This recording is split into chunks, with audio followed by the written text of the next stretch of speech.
de malestar torácico. Chicos, acá de malestar torácico tienen que hacer diagnósticos diferenciales importantes. El primero que yo aprendí cuando era interna, porque viene el paciente, que papá, que gritaba, que le vale esto, viene el cardiólogo y me dijo, ay, doctor, creo que es un infarto. Al infarto.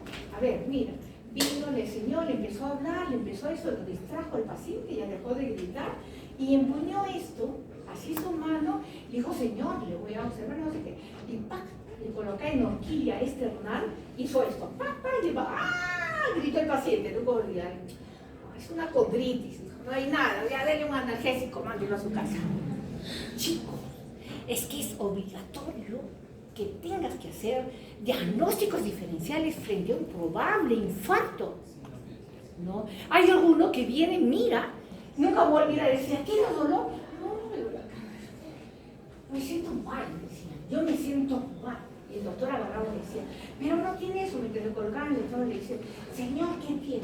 Bueno, lo que yo tengo, ya desde la mañana, es como un adormecimiento, que se me adormeció acá, y la lengua media prendida. El paciente estaba haciendo un infarto, chicos.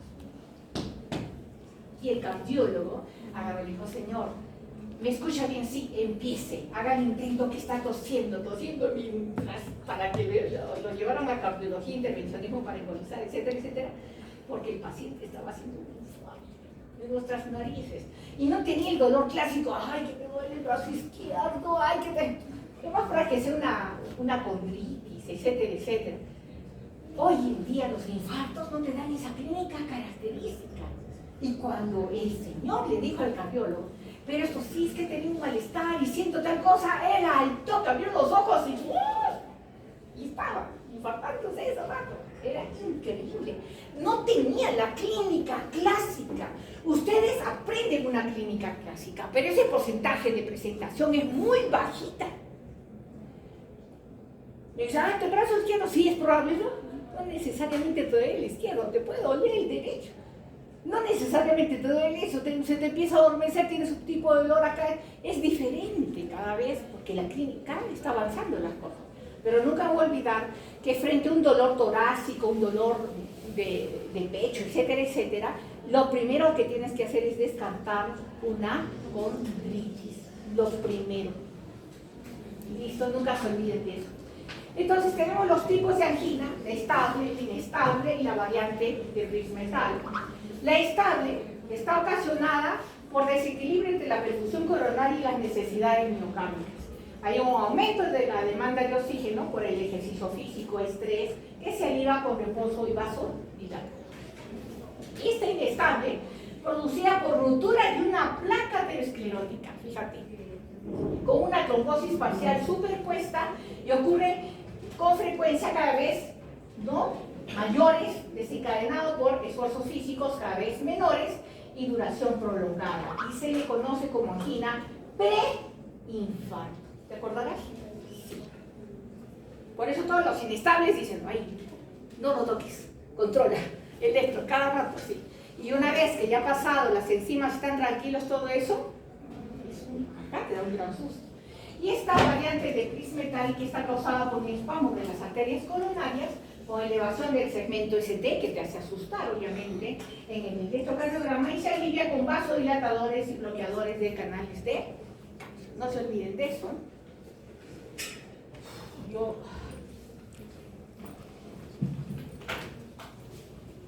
Les cuento que en la mañana mi celular, lo dejé en el taxi. ¿Ha sonado mi celular? Sí, ¿no? Y el señor de botería viene y me busca, me dice, señora, ahí el señor que dice que está olvidado. Sí, pero yo le he recogido, así debe estar. Alguien que me timbre, por favor. No, aquí está, lo encontré. Dice, ¿qué? Sí. Dice que ahorita la ha traído doctora, que no sé qué. Ah, ¿qué? Me dice, tuve que sacar, y acá tengo plata, porque justo tengo que hacer un pago saliendo. No ha tocado un sol. Entonces saqué y le di las gracias por retornar. Yo, ignorante de que tenía acá tengo plata para pagar algo. Y me lo había olvidado en el asiento por estar hablando con el señor. Lo dejé a un lado, cogí la mochila, me bajé. Siempre que baje, recomendación, volteé a ver qué hacía. Siempre. Eso ya me va a quedar a mí para toda la vida. Bien. Y ahora va a ser las 3. Vamos, 10 minutos, tomen aire, yo también quiero tomar agua.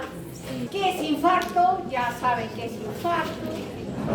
Muchas cosas para ustedes no es nueva, solo es aplicar. Entonces, las causas, la principal, entonces, el origen es cambio en la placa ateromatosa, lo más frecuente. Hemos visto cómo se forma la placa ateromatosa, ¿no? Ahí las plaquetas se adhieren, se activan, se agregan, hay vasoespasmo, se activa la vía de coagulación, el trombo obstruye por completo la luz del vaso y dependiendo dónde lo obstruye, si es este nivel un microinfarto, si es en el tronco es un infarto masivo, etcétera, etcétera. Entonces, hasta el cansancio, ¿no? Ya saben que va lo que es el infarto. Bien. ¿Quiénes pueden contribuir con el infarto? El vasoespasmo coronario. Por ejemplo, abuso de cocaína. Sí es cierto, se ha visto por emergencia los pacientes que llegan, sobre todo los que... Cuando tú ves al paciente, viene el familiar, generalmente no viene el familiar, es el grupo de amigos con los que se drogan, etcétera, etcétera. Y cuando van a canalizar las enfermeras, ellas al toque te dicen, ¿no? Y ves sus bracitos totalmente perforados, acribillados, no pueden canalizar, se van a los pies, de igual manera es trágico ver a estos pacientes. Y muchas veces se nos muere en el intento, ¿no? Los émbolos procedentes de la aurícula izquierda, ¿por qué? Miren, por una fibrilación auricular, procedentes de vegetaciones valvulares, como es endocardititis bacteriana o una embolia paradójica. Vasculitis, citis. Y hemos visto los tipos de vasculitis, las más frecuentes en niños y en adultos, pero hablar de vasculitis, sobre todo la de causa autoinmune, les conté, ¿no?, que un colega falleció finalmente, no supimos que era una vasculitis, que entró a UCI, que se nos murió, pero nunca supimos cuál fue el origen de esa vasculitis. Se manejó con todo lo que se tenía que manejar y falleció. Entonces, al hablar de vasculitis es cosa seria, ¿no? No es cualquier cosa, hay que tener mucho cuidado porque está patológica. Características microscópicas de un infarto del miocardio. También han visto, ¿no?, los diferentes tipos de necrosis, etcétera, etcétera. Estas son el infarto del miocardio, hay varios días. Nosotros tenemos que utilizar un marcador de inmunohistoquímica que es el P10 y el P16, si mal no estoy, para ver, ¿no?, que aquí ha habido ruptura de la fibra muscular y la necrosis consecuente. Mira, ¿tú ves en alguna de las fibras musculares un núcleo viable? No, de principio. Y otro dos, todo el componente de lisis, ¿no?, celular. Eso también ya lo han aprendido. Entonces, acá va a haber una eliminación completa de los miocardiocitos necróticos. ¿Por qué? Por los macrófagos. Y miren la cantidad de días. Y si estamos viendo esto es porque el paciente ha muerto, ¿no? ¿O tú qué crees que entramos y le tomamos una biopsia a ver qué pasa? Esto no se toca, es sagrado. Imposible. Salvo que encontremos un tumor y transtorácico hagamos, ¿no?, el TUCAT, que es bien difícil. El corazón no se puede. Entonces miren el tejido de granulación, tejido, ¿no?, abundante. ¿Qué es el tejido de granulación? ¿Qué me dice? También ya hemos visto eso. Ese es el tejido rosadito, donde es altamente vascularizado. ¿Por qué? Porque está, ¿qué cosa? Regenerando. ¿Qué está haciendo el tejido de granulación? Está reemplazando la ausencia de un tejido, que es necrosado, ausente por una extracción, una úlcera, etcétera, etcétera. Y esto es importante, les conté inclusive la herida que el colega con el bisturí le cortó porque tenía que sangrar, porque si no sangraba no podía haber un buen tejido de granulación. Hay alta vascularización, quiere decir que está reemplazando y está tomando el lugar, ¿no?, de ese tejido que ya estaba necrosado, ausente, etcétera, etcétera. Y así lo vemos nosotros para sustentar que es un infarto al miocardio, ¿no?, de las necrosias que hacíamos. Hoy en día ya no hacemos muchas de estas porque la mayoría de veces, ¿no?, se van a la morgue. Hay una denuncia, viene el fiscal, policía a la morgue. ¿Por qué? Lo han tratado mal, no lo atendieron a tiempo, ya problema médico-legal. Tener mucho cuidado. Acá tienen los infartos trans, chicos, trans, ¿no?, y no trans, es decir, que no atraviesan. Trans, que atraviesa la pared, y no traje. ¿Alguien quería hablar? Perdón, se escucha. Entonces miren acá la oclusión de los vasos, a qué nivel puede haber, ¿no? Y acá el daño que puede ocurrir. Entonces, cuando es transparental, nosotros le decimos transparental o no es transparental, sino intramural. Nosotros le decimos así, dentro de la pared, está permanente. Y trans, que atraviesa la pared. Acá tiene un infarto agudo del miocardio, esto es una necrosia de un corazón, ¿no? De un paciente que murió, y le hemos hecho un corte transversal justo para evaluar, miren la muerte, ¿no?, del miocardio. Esté fresco, por favor. Y acá tienen la traducción de este infarto, y miren, ¿no?, las fibras cardíacas totalmente necrosadas, anucleadas, con todo el cortejo de necrosis y muerte celular. ¿Qué complicaciones puede haber en un infarto del miocardio? Todas estas. Mire esta de acá, y si está viendo un corazón, es una necropsia, obviamente, ¿no? Hay una ruptura, ¿no? Y la ruptura que lo vemos antes de cortar, en el momento de hacer la disección, acá se ve la ruptura. Esos son informes que tenemos que hacer de qué murió, por qué murió, etcétera, etcétera. Y si mal no estoy, esto fue por que lo saltaron, creo, al paciente, no me acuerdo, o sea, lo acuchillaron o algo así. También tenemos ruptura del músculo papilar, ¿no es cierto? Y todo el sangrado. Acá también una pericarditis fibrinosa. Si es pericarditis fibrinosa, ¿qué tipo de inflamaciones?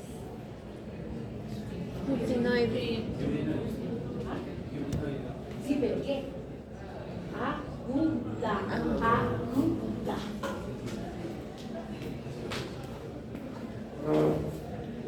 Complicaciones, una insuficiencia cardíaca por disfunción contráctil, ¿no?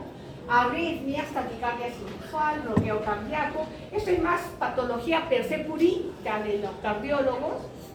Ruptura del miocardio, ya hemos visto lo que puede producir. Pericarditis postinfarto, este síndrome leando, expansión del infarto, trombosis mural que se complica con un tromboembolismo, y aneurisma ventricular. ¿Qué es un aneurisma? ¿Quién me dice? Es una dilatación. ¿Por qué? ¿Por qué? Sí, pero ¿por qué? ¿Qué pasa? ¿Qué da el aneurisma? Aumenta la presión, pero aumenta la presión normalmente en nuestro corazón y no pasa nada. ¿Por qué?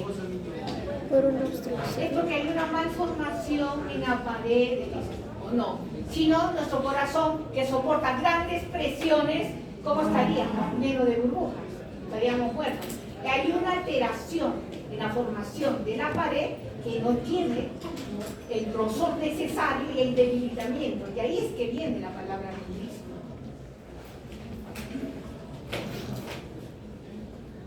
Arritmias, bien.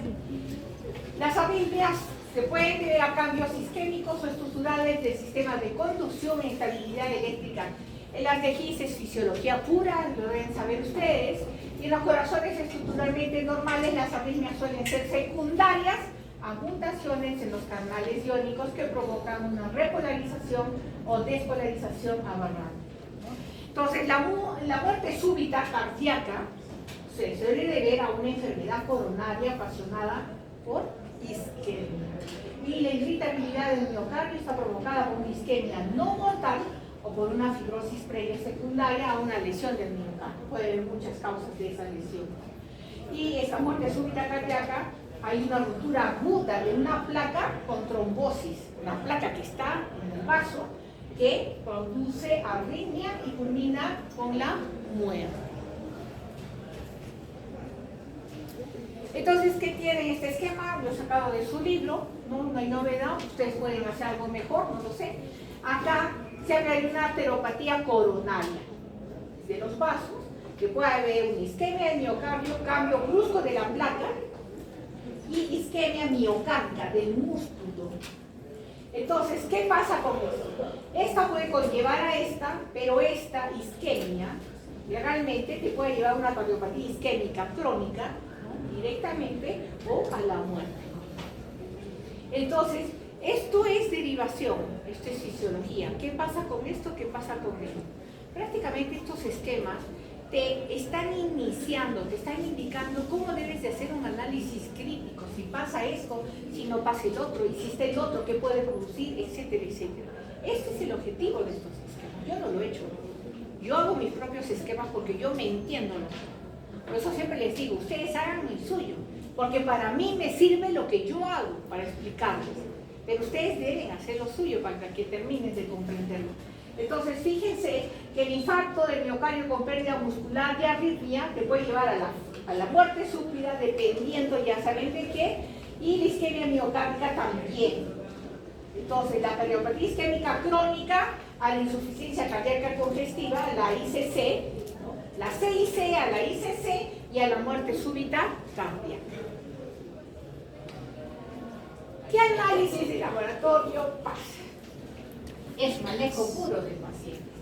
Vino el cardiólogo, dijo, esa es una condritis, pone un analgésico y mando a la casa.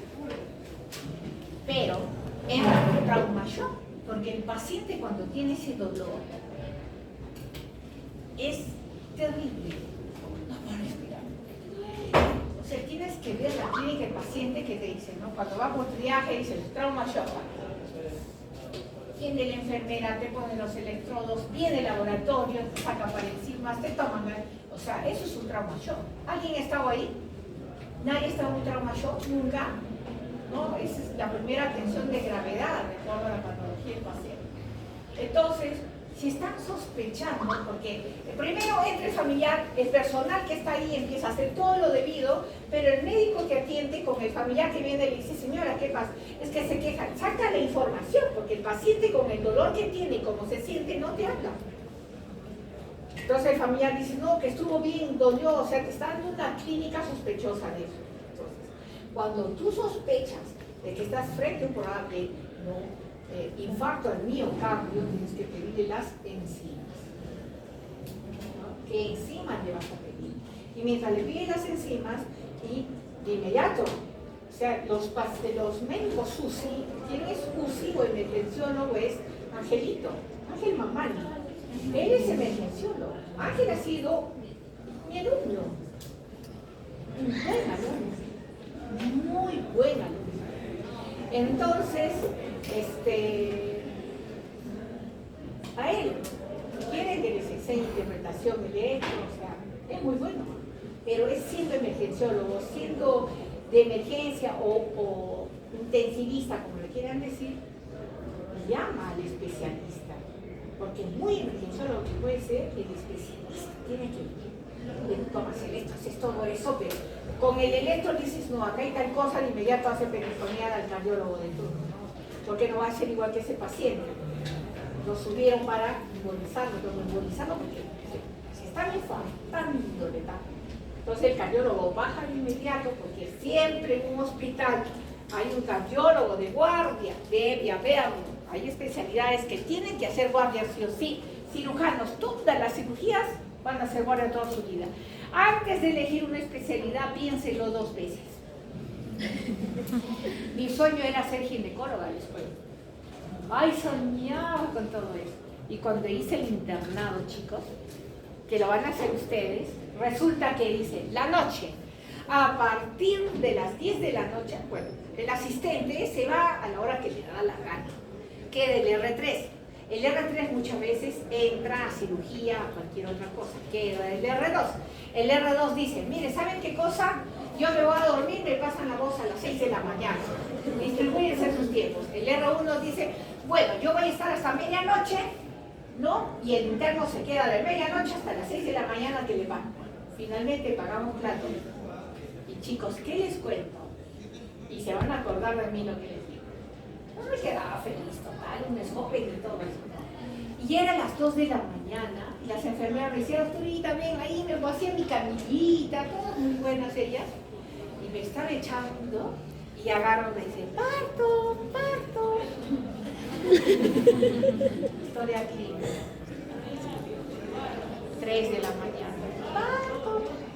Chicos, terminó mi rotación de gineco y dije, yo ni loco.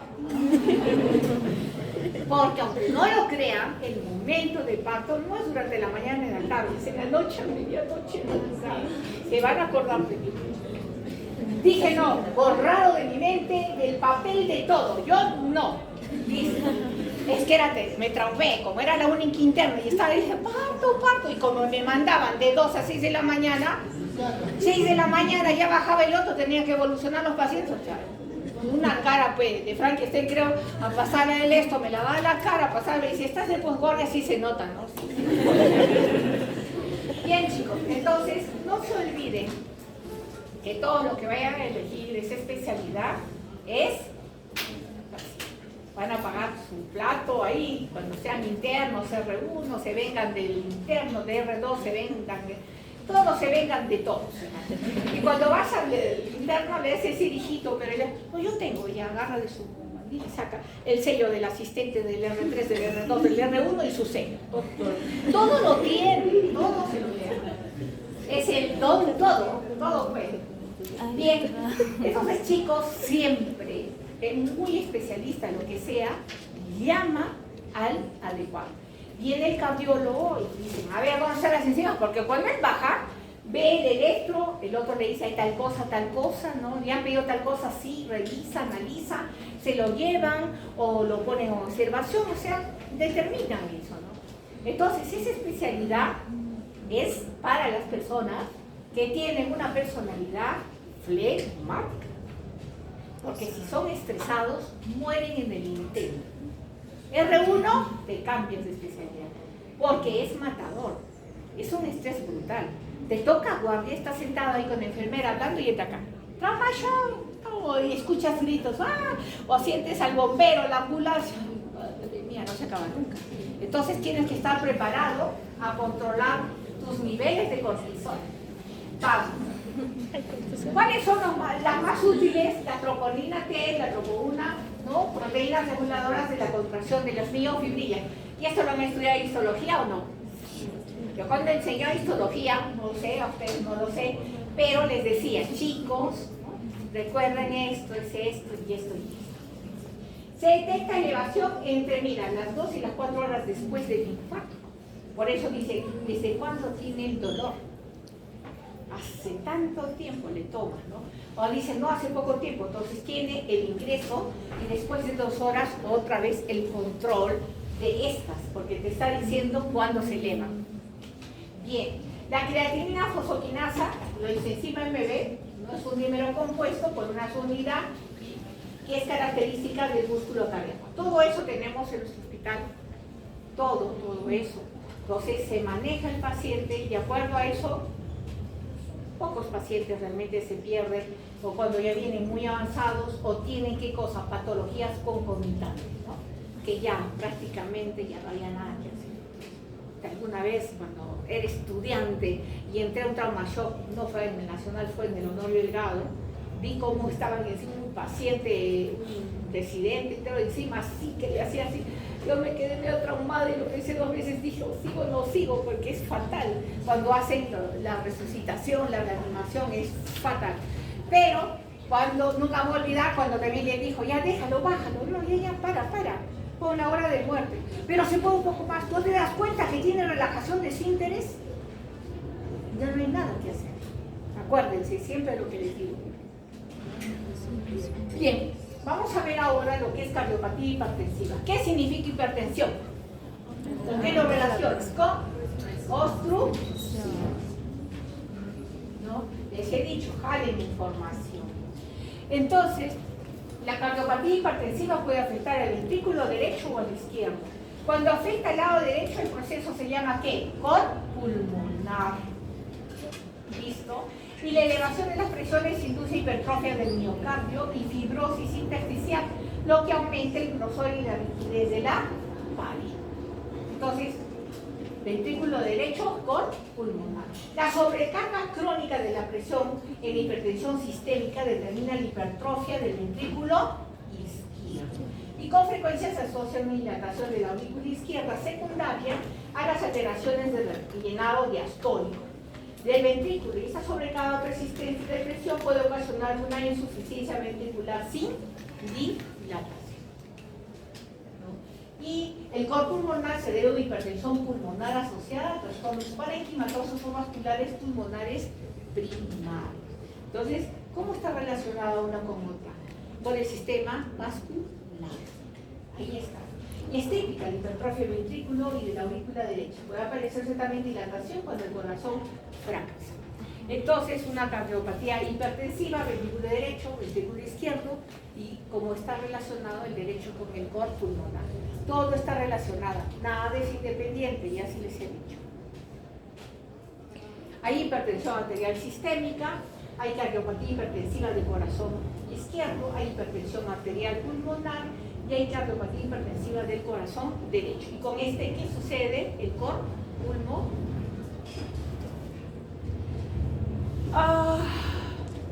Estas son imágenes. Bueno, este está fresco y este está disecado. Pero bueno, ustedes no van a hacer nada de eso, pero acá podemos ver, ¿no? Nosotros cuando no tenemos estilete lo hacemos con palitos inclusive, pero más que todo para los que van a hacer la residencia de patología. Y la valvulopatía, es decir, patología que de las válvulas cambia. Ya hemos visto el corazón, ya hemos visto el sistema de conducción, hemos visto todo eso. Ahora vamos a ver las válvulas cardíacas y ya me adelanté, ¿no es cierto? Ya me adelanté a menos a decirle que puede haber, ¿no? ¿Qué patología puede haber con las válvulas cardíacas? Entonces, puede ocasionar oclusión, es decir, estenosis, o regurgitación por la insuficiencia valvular. La estenosis adquirida de la válvula aórtica y mitral presentan 2/3 de las valvulopatías, fíjate, 2/3. Y en los casos típicos, la calcificación de la válvula provoca ¿qué? Estenosis. Y la alteración en la síntesis, ¿de dónde es eso? Los chicos del San Juan. Cuando yo tenía, ¿hay alguien de acá del San Juan? Varios alumnos se tenían del San Juan. Yo decía, ¿cómo me gustaría irles a decir cuando les toque venir acá? Van a ver lo que hacen, molestan. Los lunes no tenemos clases con ustedes. Yo antes tenía clases en la mañana. He cedido esos horarios al doctor Rosado. En la mañana, los lunes, chicos, yo decía, apurémonos porque ahorita viene el himno. Escuchábamos el himno y recién continuamos. Y alguien me preguntó algo, me dijo, pero doctora, ¿podemos continuar? ¿De qué colegio viene? Después, ¿no te han enseñado lo que es el respeto a tu símbolo patrio y el himno nacional es un símbolo patrio? Ya, doctora, la próxima vienes y te van a sacar justo cuando toque el himno. Y cada que tocaba el himno se paraba apurado, venía y se paraba acá. Nunca se va a olvidar en su vida, estoy seguro. Bien, así es que gracias a San Juan respetamos los símbolos patrios, el día de la madre, el día del padre, el día del canto, todo escuchamos. Bueno, continuemos. Había una alumna, no me voy a olvidar, que me dije, ¿no sabes qué es el símbolo patrio? No? ¿De qué colegio? No voy a decir el nombre del colegio, le va a dar infarto. Ay, no, nunca nos han hecho tocar el himno ni nada. Decía, madre mía. No, sabes que estás pisando el suelo, ¿no? Estamos pisando el suelo, esa es nuestra realidad, por favor, no te pases. Que no sepa el himno, yo no sé, en fin. Pero hay colegios, es cierto, que me quedó grabado, pregunté y es cierto, no les enseña nada de eso. Bien, chicos, las enfermedades inflamatorias valvulares producen NEO, que es nueva vascularización y cicatrización post-inflamatoria. Mira, la cardiopatía reumática, entra a tallar acá. Vamos, chicos, ya. Se genera anticuerpos frente al estreptococo que muestra reacción cruzada con los tejidos cardíacos y afecta a la válvula mitral y es responsable, mira, del 99% de lo que es estenosis mitral adquirida, que la cardiopatía reumática. La endocarditis bacteriana infecciosa es agresiva, destruye las válvulas, ¿no? ¿Qué pasó? A ver, era un ingeniero, nunca me voy a olvidar, tendría 32 años, y bueno, pues, hay que hacerle la necrosis. Pasaron. La mamá refería, lloraba, me da una pena, me decía tranquila. Es que ha llegado de su trabajo, doctorita. Me dijo, mami, estoy un poco cansada, comió todo eso, y en la mañana, que porque salía temprano a trabajar, y subo, le encuentro muerta. Y no tenía nada. Entonces tuvimos cuidado al hacer la necropsia. Y en la necropsia no encontramos casi nada. Decía, ¿qué pasó? Tomamos sangre, por si acaso hay envenenamiento. O sea, tienes que siempre prever. Y cuando vamos a ver el corazón, porque a mí me gusta enseñar, a los chicos les decía recién, ¿verdad? Saquemos el corazón, ponemos con cuidado, y después mientras lo cerraban, ¿no? Le digo, vamos a ver el corazón, chicos, vamos a disecar el corazón y la válvula cardíaca, ¿no? Esta es la válvula cardíaca, ¿no? Y veíamos así. Ustedes han visto vegetaciones como los coliflores, las cabecitas así. ¿Listo? Entonces, eso que me hizo ver, de inmediato agarré, tomé muestras en el pulmón, en todo lo que era esto, tomé muestras y efectivamente, ¿qué había pasado? El chico hizo una embolia por esto. Se murió. O sea, su endocarditis bacteriana entró, se murió. Entonces, estas vegetaciones de la endocarditis bacteriana es bien delicado, es increíble, la vienen ahí de inmediato, tratamiento médico, ecocardios de control, o sea, sí, porque se desprenden, embolizan y el chico murió. Era increíble, ¿no? Pero en la disección del corazón vimos eso, y como ya sacamos las conclusiones cuando vimos la disección de vasos, de todo lo que había muestras, había hecho todo sistémico, ¿no? Encontramos en todo lugar. Era increíble, pero eso sucedió. Una persona joven, pero, y buscando, hablando con la señora, dijo que sí, que había tenido patología, que no sé, pero ellos no le ven la importancia del caso, pero falleció joven, ¿no? Entonces no se olvide. Y la endocarditis trombótica no bacteriana, que afecta válvulas previamente normales, y como consecuencia de un estado de hipercoagulabilidad, la embolización es importante, ¿no? La complicación. Entonces, estenosis aórtica calcificada, ¿no? Esto es lo que ven, y hacen el recambio, entran los cardiovasculares, sacan todo eso y le ponen una prótesis valvular. Los pacientes después están jaraneando, no hay ningún problema. Y miren acá, de la fiebre reumática, los depósitos de los anticuerpos, ¿no? Lo que produce acá, y esto es... sí, pero no hay ninguna que sea, pero miren lo que está pasando acá, no sé si haya una endocarditis bacteriana, creo que no le he puesto, pero bueno. La fiebre reumática es una, ¿no? La cardiopatía reumática también hemos visto, chicos. Quien ha tenido fiebre reumática generalmente es de pequeños y todo eso tiene que tener cuidado con todas estas patologías ahora de jóvenes, siempre controlándose, tener mucho cuidado. Entonces, la causa de la fiebre reumática, el estreptococo grupo, ¿no? Mira, faringe. ¿Cuál es el antecedente de esto? ¿Quién me cuenta la historia? Faringitis mal curada, mal manejada. ¿Qué sucede? Cuando somos internos, viene el paciente y dice, le duele la garganta, que llora, ni siquiera le pones el estético, o porque no tienes o porque estás cansado. Señora, ¿tiene fiebre? No tiene fiebre. Ay, señora, hay que darle tal cosa y lo mandas a casa. Grave error, porque debiste poner el baja lengua, ver, ¿no es cierto?, las placas que tienen ahí, y si eres más juicioso, ese es el término, agarras un hisopo y haces un sopado y lo mandas a comer. Ese niño, después de 1 a 2 semanas, máximo 3, viene no por un proceso respiratorio, sino viene con una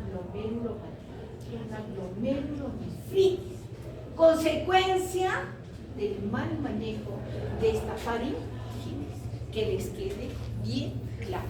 Así es que antes de manejar a los pacientitos eso, no les cuesta, pónganle amor y cariño y hagan el procedimiento correcto. Si no, van a tener ahí remordimiento de conciencia. Y esto es lo que sucede, chicos. De 1 a 3 semanas después de un proceso respiratorio. Afección miocárdica en la fibra reumática, degeneración de las fibras colágenas, depósito de fibrina, rodeado de histocitos, linfocitos, células gigantes y fibroblastos, el famoso nódulo de Ashcroft. Lo van a ver, mucho se habla de ese nódulo. Y entramos a la famosa endocarditis bacteriana, ¿no? Lesión en el endocardio que da lugar a la formación de trombofibrinopplaquetarios, que son esas, colonización de bacterias. Entonces, el daño endotelial puede ser consecuencia de flujos sanguíneos anormales, pacientes con cardiopatías previas, catéteres intravasculares, cirugía valvular, complejos inmunes circundantes de POSITA. Para que se produzca infección en un trombo fibrino plaquetario en el endocardio, los agentes infecciosos circulantes deben tener la capacidad de adherirse a él. Bien, entonces estos agentes infecciosos llegan a la circulación a partir de esos focos sépticos, ¿no? ¿Cuál es el foco séptico más frecuente que lleva pacientes a UCI debido a una sepsis? ¿Qué es? Foco urinario, también ya se lo sé. O a partir de procedimientos odontológicos, médicos invasivos con traumatismo de mucosa. Lo más frecuente, infección urinaria. Chicos me avisan, yo me pongo a hablar y me olvido, no ya sé que llegue su hora del trauma académico. Ese trauma académico, estaba en un curso en línea y decía, y llegamos al trauma académico, tenemos que evaluarlo. Es un chileno, le gusta decir, llegamos al trauma académico, el chileno. Bien. No sé qué tanto ya. Complicaciones de estas endocarditis infecciosas, embolismo séptico, miren. Glomerulonefritis.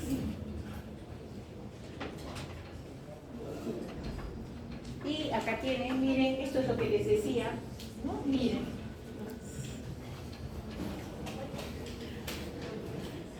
Y las miocardiopatías, patologías del músculo cardíaco. Es una enfermedad intrínseca del músculo cardíaco que puede tener causas específicas o puede ser idiopáticas.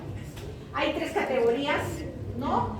Mira, son dilatada, 90%, hipertrófica y restrictiva es la menos frecuente. ¿Cuál es la más frecuente? La dilatada.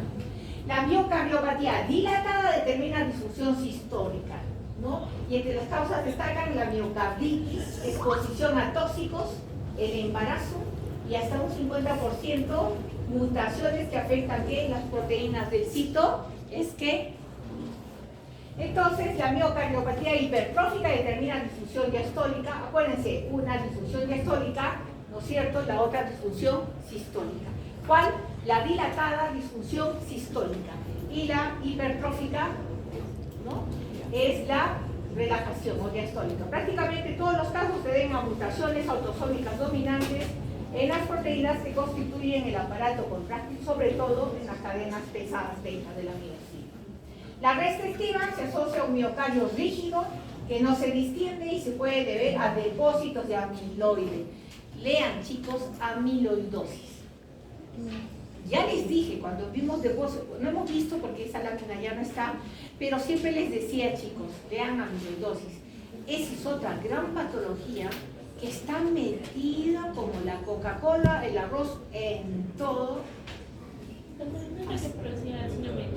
Amiloidosis renal, cardíaca, en todo lugar vas a encontrar. Entonces, es un depósito de proteína. Pero, ¿qué patología causa? Multisistémica, que no lo tengo. ¿Ya? Bien. Causas y consecuencias. Ayer es un esquema, lo saca también de su libro. Las causas genéticas hasta un 50%. Y la clínica que te va a llevar tanto la dilatada como la hipertrófica es a una insuficiencia cardíaca que puede llevar a la muerte súbita, ¿no? Fibrilación auricular. ¿Qué es ictus? ¿Qué me dicen? ¿Qué es un ictus? ¿Sí? Eso es un ictus. ¿Qué es un ictus, chicos? Es un ACV, pero digamos donde el paciente no se compromete mucho, ¿no? Estaba pasando visita con no me acuerdo qué especialidad tenía esto, era creo que no me mató, no me acuerdo. Estaban pasando visita cuando estaba en rotación y estaba hablando el paciente, le estaba todo esto y chicos, así, estaba hablando y eso, no, así se cayó. Como que se hubiese desmayado, ¿no? Y al ratito lo levantaron y todo eso, ¿no? Muy diferente a un ACV, que es accidente cerebrovascular, lo compromete, no puede salir, o sea, hay que tener mucho cuidado, que es un ictus.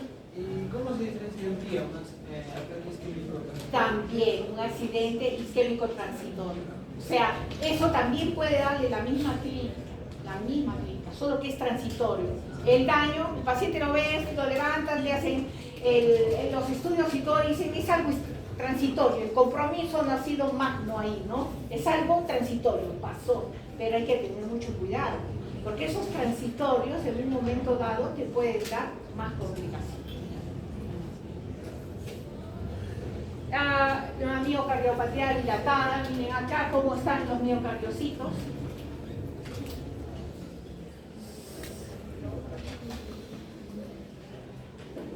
Pericardio, ¿qué puede haber en pericardio? Pericarditis, ¿no es cierto? ¿Qué más? Taponamiento por hemorragia. ¿Listo? ¿Qué más? Chicos, esa hemorragia puede tener varias causas. Lesión vascular, o también puede haber un taponamiento por derrame pericárdico ¿por qué? Por neoplasia, que no es propia del corazón. Encontrar cáncer en el corazón es raro, pero puede haber. Ojo, es músculo, y ahí puede haber. Pero lo más que podemos encontrar, sobre todo un taponamiento, es porque ha habido derrame, ¿no? ¿Por qué? Porque ha habido metástasis a ese lugar. Y lo encontramos, ya hacen las entesis y nos mandan eso y vemos cualquier cantidad de células neoplásicas, el origen de otro lugar, pero es muy frecuente también encontrar eso ahí. Ahora, pericarditis infecciosa, es lo más frecuente, ¿no? Que haya engrosamiento, ya quizá por alguna neumoconiosis, algún tipo de patología respiratoria, tóxica, etcétera, etcétera, pero lo más frecuente es por eso, aunque no lo crean. Entonces, infecciones, miren acá, agudas o crónicas, ya saben, mecanismo autoinmune, fiebre, enfermedad de colágeno, lupus, esclerodermia, pericarditis por infarto. Por eso les digo, lean ese síndrome muy importante, y reacciones de hipersensibilidad, factos. Y acá tienen, miren, aguda supurada, ¿no? ¿Pero qué? Estamos frente a una necropsia, criatura, una necropsia. Igual acá, serosa por el tipo de secreción. Acá que estamos aplicando inflamación aguda, un tipo de inflamación. Ya no sale. Y acá tiene un exudado viscoso en este lado que te da la presencia de, ¿cómo se llama esto? Bridas o adherencias. Proceso inflamatorio te produce eso. Cuando a ti te hacen una cirugía abdominal, ya sea por una peritonitis, una apendicitis abierta, hoy en día es por la laparoscopia, pero antes manipulan todo eso. Si es sobre todo una peritonitis, quitan la pus que hay ahí y hacen un lavado de todo eso.